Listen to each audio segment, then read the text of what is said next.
السلام علیکم ورحمۃ اللہ وبرکاتہ۔ اسد رضا ریسرچ انفارمیشن میں خوش آمدید۔ امید ہے آپ لوگ سب خیر و عافیت سے ہوں گے۔ ہم گلدستہ معاون امتحانات کا مطالعہ کر رہے ہیں جو کہ ہمارے لیے مددگار ثابت ہو سکے۔ تو ہم نے کچھ پوائنٹ آؤٹ کیا ہے اور کچھ مطالعہ کر چکے ہیں، مزید ہم اس کا مطالعہ کر رہے ہیں۔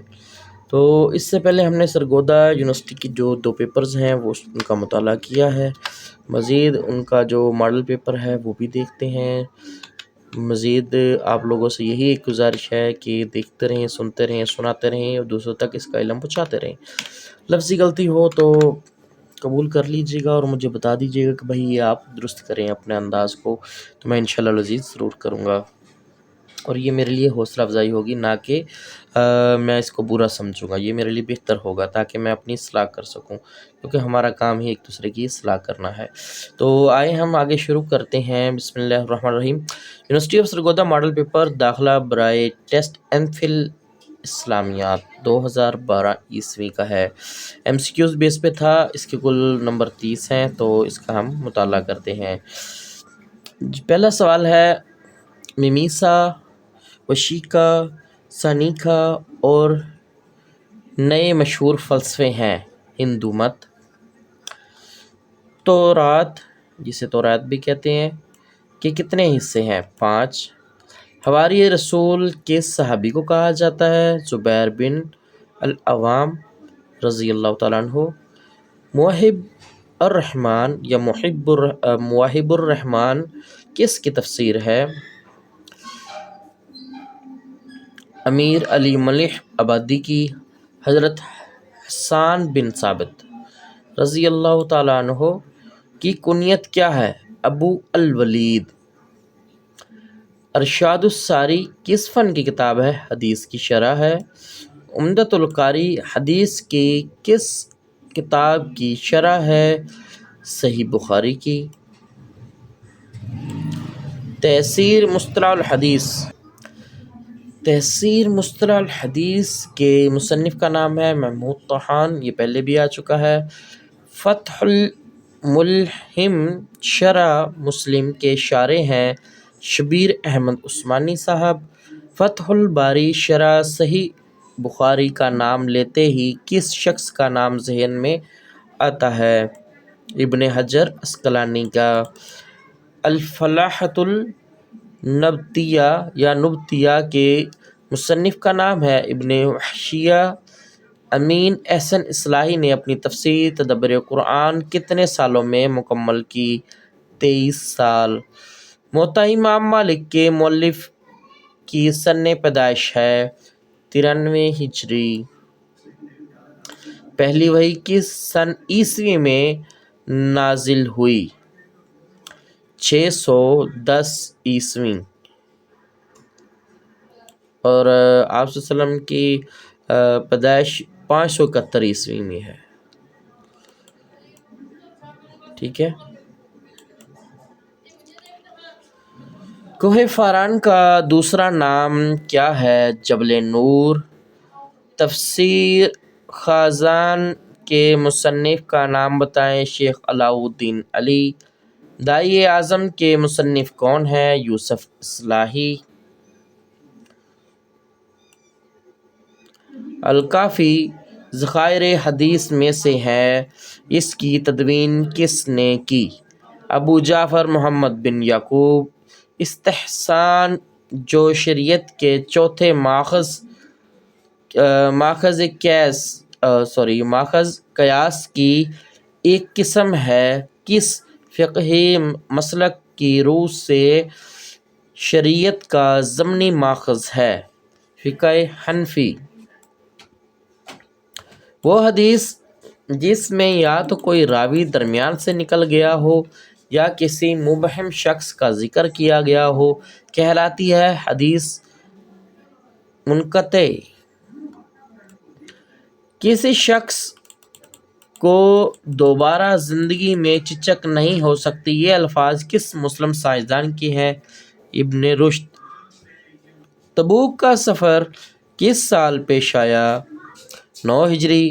صلح حدیبیہ میں مشرکین کے نمائندہ کا کیا نام تھا؟ سہیل بن عمر۔ ویدک مذہب میں افضل قربانی کس جانور کی ہے؟ گھوڑے کی۔ کس امی خلیفہ کے دور میں سندھ اور اسپین فتح ہوئے تھے؟ ولید بن عبد الملک۔ بیت اللہ کے طواف کے دوران حجر اسود کو بوسہ لینے کو اصطلاح میں کیا کہتے ہیں؟ استلام۔ قرآن مجید کی کس سورت میں اسلام کے 5 ارکان پر زور دیا گیا ہے؟ بقرہ۔ الافئدہ سے کیا مراد ہے؟ دل۔ وبث فیہا من کل دابہ میں دابہ کے کیا معنی ہے؟ ہر قسم کا جانور۔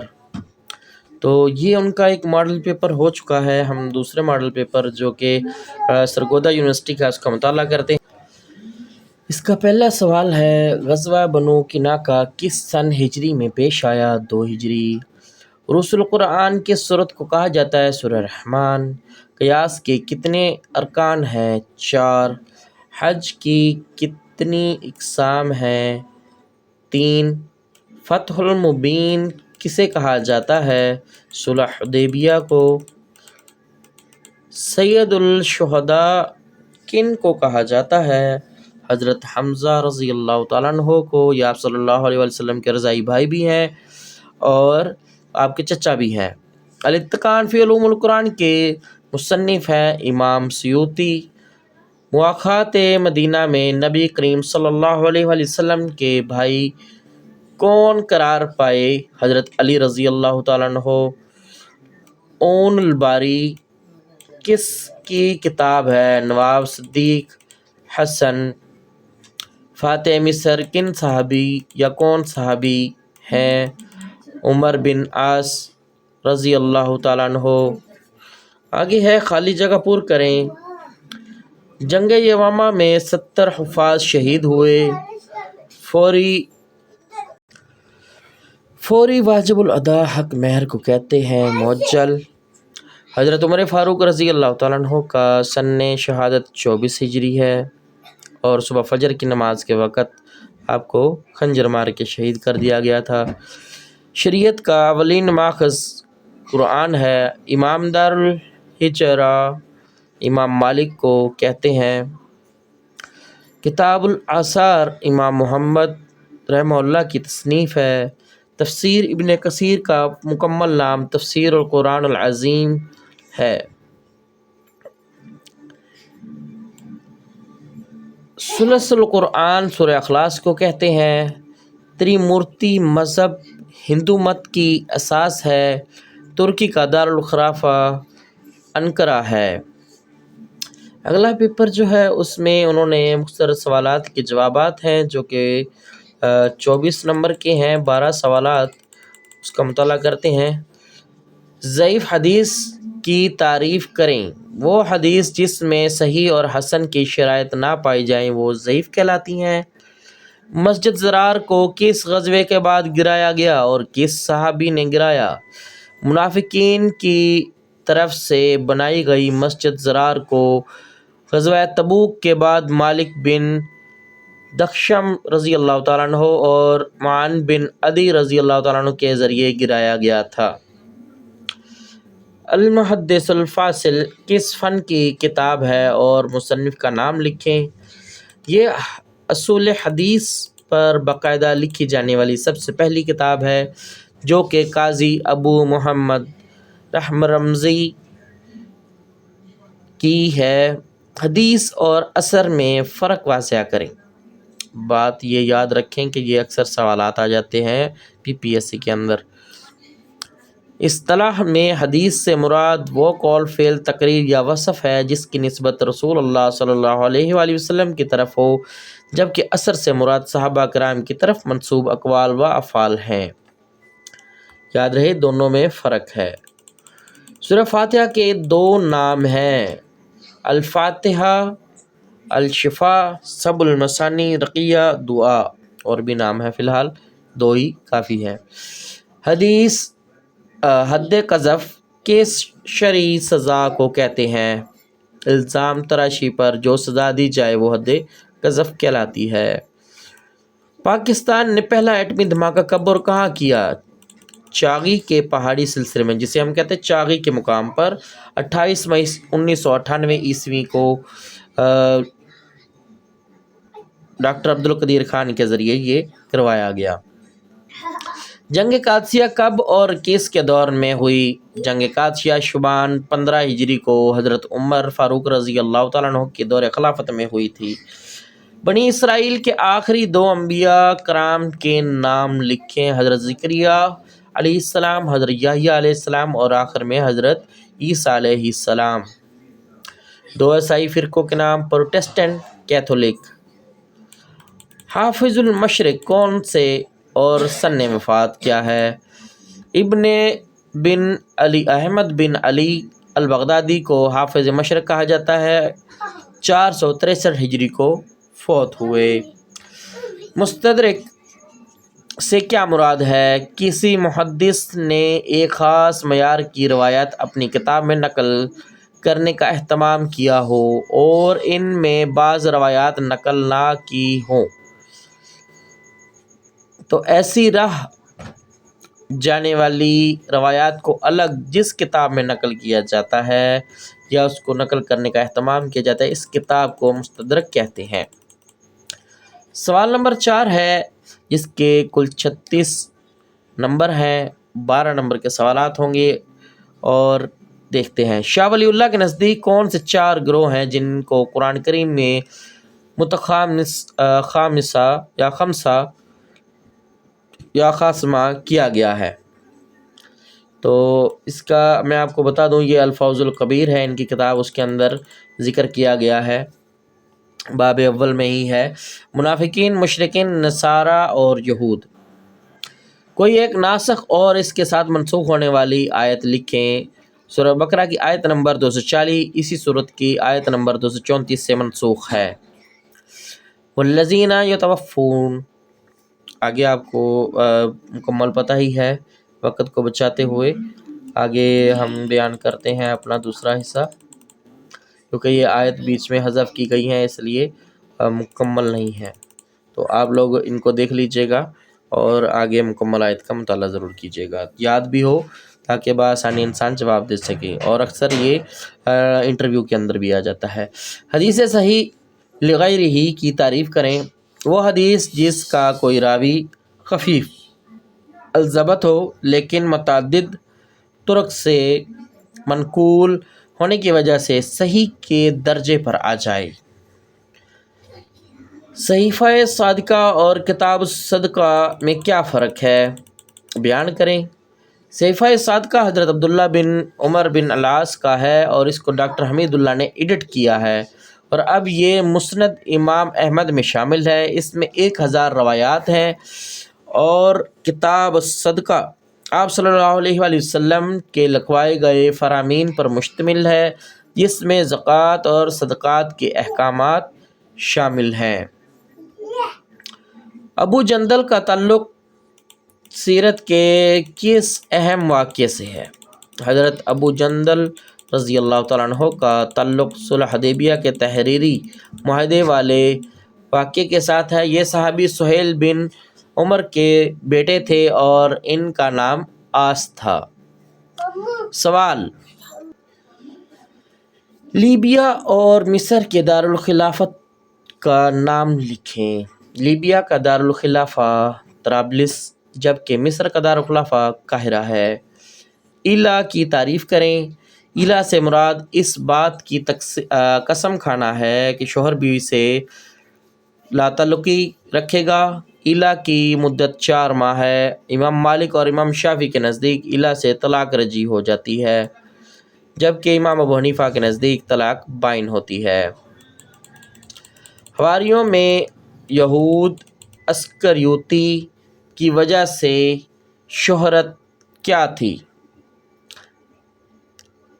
اپیلاطوس رومی گورنر کے دور حکومت میں یہودا اسکریوتی کی غداری کی وجہ سے یہود نے حضرت مسیح علیہ السلام کو صلیب دینے کی کوشش کی تھی، جبکہ اللہ تعالیٰ نے اسی کی شکل حضرت مسیح جیسی بنا دی تو انہوں نے اس کو پکڑ کر صلیب دے دیا، اور حضرت مسیح علیہ السلام کو اللہ تعالیٰ نے آسمان پر اٹھا لیا تھا، جو کہ اب دوبارہ قیامت کے قریب نزول فرمائیں گے۔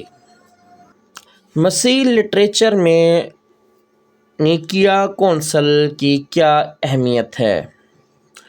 325 عیسوی میں قسطنطنیہ عظیم بادشاہ نے مسیحیت کو سرکاری مذہب قرار دیا تو اس وقت اس نے ایک عالمگیر کونسل بلوائی جس کا مقصد انجیل میں منور مرتب کرے، اور اسی کونسل میں تثلیث کو مسیحیت کا بنیادی عقیدہ قرار دیا، یعنی کہ انہوں نے اپنی مرضی سے کتاب کو دوبارہ تبدیل بھی کرنے کی کوشش کی گئی ہے۔ یہ کونسل نیقیہ میں منعقد ہوئی جو آج کل ترکی کا حصہ ہے، اسی نسبت سے اسے نیقیہ کونسل کہا جاتا ہے۔ کونسل نے ارائیوس کے عقیدے کو رد کر کے تثلیث کو قبول کر لیا اور کئی اناجیل کو بھی بدعتی اور غیر مسلمہ قرار دیتے ہوئے ان کو پڑھنے سے منع کر دیا، کیونکہ اس میں رد و بدل بہت کر دی گئی۔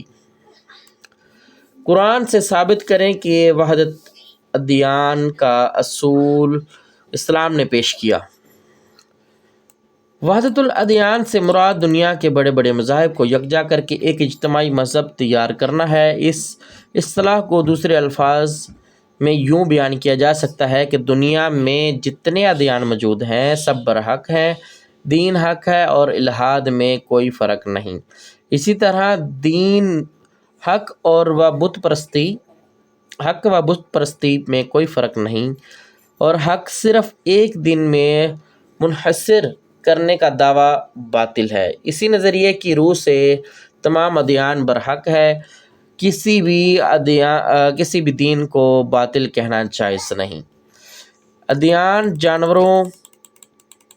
ادیان انسانوں کے بنائے ہوئے ہیں، مختلف ادیان کو ملا کر ایک دین بھی تیار کیا جا سکتا ہے۔ مثلاً یہودیت، عیسائیت اور اسلام کو ملا کر ایک مشترکہ مذہب تیار کیا جائے۔ اسلامی نقطہ نظر سے اگرچہ یہ ایک باطل اور لا حاصل کوشش ہے، اسلامی تعلیمات کے مطابق مذہب کی کوئی صنعت یا حرفت نہیں کہ کوشش کر کے تیار کیا جائے۔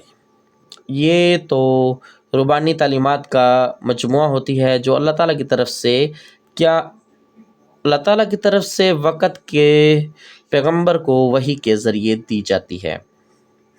کسی انسان کے لیے یہ گنجائش نہیں کہ مذہب کے بنیادی قوانین واضح کرے، البتہ اللہ و رسول کی طرف سے واضح کی گئی بنیادی قوانین کی تفصیل و تشریح کا حق مذہب کے مخصوص ماہرین مجتہدین کو ہوتا ہے، اور ان بنیادی قوانین کی روشنی میں نئے پیش آمدہ مسائل کی حل کے لیے اجتہاد کا حق حاصل ہوتا ہے۔ لیکن یہ ایک طے شدہ بات ہے کہ بنیادی طور پر مذہب میں کمی بیشی یا تحریف کی اجازت کسی کو بھی نہیں ہوتی، لہٰذا یہ ایک مسلمہ حقیقت ہے کہ دین اسلام ایک مکمل اور ابدی دین ہے۔ اس کے کچھ اجزاء لے کر دوسرے ادیان کے بعض اجزاء سے ملا کر ایک اور نیا دین تیار کرنا ہرگز جائز نہیں، بلکہ اسلامی تعلیمات کے مطابق ایسے امور پر گفتگو کرنے کی گنجائش بھی نہیں ہے۔ سوال ہے، کنفیوشس کی حکمرانی کے 5 اصول لکھیں۔ بادشاہ اپنے عمل سے عوام کے لیے مثالی تقلید نمونے پیش کرے، حکمرانوں کو عوام کی فلاح بہبود کی طرف توجہ دے، ان کی محبت اور اعتماد حاصل کرنا چاہیے۔ حکمرانوں اور عوام کو اپنے اپنے فرائض خوش اسلوبی اور خلوص سے سر انجام دینا چاہیے۔ حکمرانوں کے ساتھ ایسے سلوک روا نہیں رکھنا چاہیے جو نفرت پیدا کرنے کا باعث ہو۔ حکومتی عہدوں پر امانت دار و دیانتدار افراد کا تعین ہونا چاہیے۔ آگے ہیں 4 سوالات جو کہ 5 نمبر پر ہیں۔ اخوان المسلمین پر نوٹ لکھیں۔ جواب ہے سابقہ صفحات پر جواب ملاحظہ ہو، یعنی کہ اس سے پہلے ان کا ذکر کر دیا گیا ہے۔ کوئی سے 2 عربی تفاسیر کے نام مؤلفین لکھیں۔ جامع البیان عن تاویل قرآن از ابو جعفر محمد بن جری طبری۔ تفسیر القرآن العظیم از ابو الفدا اسماعیل بن عمر بن کثیر ابن کثیر کے نام سے ہے۔ حافظ ابن کثیر کے نام سے بھی ہے، تفسیر ابن کثیر کے نام سے بھی ہے، یہ مشہور، یہ اردو میں بھی ہے اور عربی میں بھی ہے، لیکن پہلی جو کتاب ہے وہ عربی میں ہے۔ ائمہ اربعہ کے سن وفات اسما لکھیں۔ ائمہ اربعہ سے مراد یاد رہے یہ نام ہے۔ امام ابو حنیفہ، ان کا اصل نام نعمان بن ثابت ہے، 150 ہجری ان کی وفات ہے۔ امام مالک بن انس، 179 ہجری ان کی وفات ہے۔ امام شافعی محمد بن ادریس، 204 ہجری ان کی وفات ہے۔ امام احمد بن حنبل، 241 ہجری ان کی وفات ہے۔ تو یاد رہے ان کی ترتیب کے لحاظ سے یہ فقہ کے امام ہیں، ٹھیک ہو گیا، اور احادیث میں بھی ان کا ذکر موجود ہے۔ تفصیل بالرائے اور تفصیل بالمعصور سے کیا مراد ہے؟ تفصیل بالمعصور سے مراد وہ تفسیر ہے جو قرآن، احادیث یا اقوال صحابہ و تابعین سے منقول ہو۔ تفصیل بالرائے سے مراد اس کی 2 اقسام ہیں، ایک تفصیل بالرائے محمود اور دوسری غیر محمود۔ جو کہ تفسیر بالرائے محمود ہے، اس سے مراد ایسی تفسیر جو مفسر اپنے اجتہاد سے کرے اور اس کی بنیاد کلام عرب، وجوہ دلالت اور جعلی اشعار پر ہو، بشرط یہ کہ مفسر اسباب نزول، نسخ و منسوخ اور اقسام قرآت سے بھی واقف ہو۔ تفسیر بالرائے غیر محمود، اس سے مراد ایسی تفسیر ہے جس میں تفسیر بالرائے جائز یعنی محمود کی شرائط کو مد نظر نہ رکھا گیا ہو، بلکہ اس کی بنیاد مفسر کی خواہش اور بدعتی نظریات پر ہو۔ درج ذیل کتب کے مؤلف کے نام لکھیں۔ مسلم الثبوت محب اللہ بن عبد الشکور بہاری۔ احکام فی اصول الاحکام ابن حزم اندلسی۔ المسودہ ابن تیمیہ۔ ہدایہ علی بن ابی بکر المرغینانی۔ تو اسی کے ساتھ ہمارا ایم فل کا جو ایک ٹیسٹ تھا سرگودا یونیورسٹی کا وہ مکمل ہوا۔ تو انشاءاللہ العزیز اگلا ٹیسٹ 2021 کا ہم مطالعہ کریں گے۔ امید ہے کہ یہ آپ لوگوں کے لیے فائدہ مند ثابت ہوا ہوگا۔ اسی کے ساتھ اجازت دیں۔ السلام علیکم ورحمۃ اللہ وبرکاتہ۔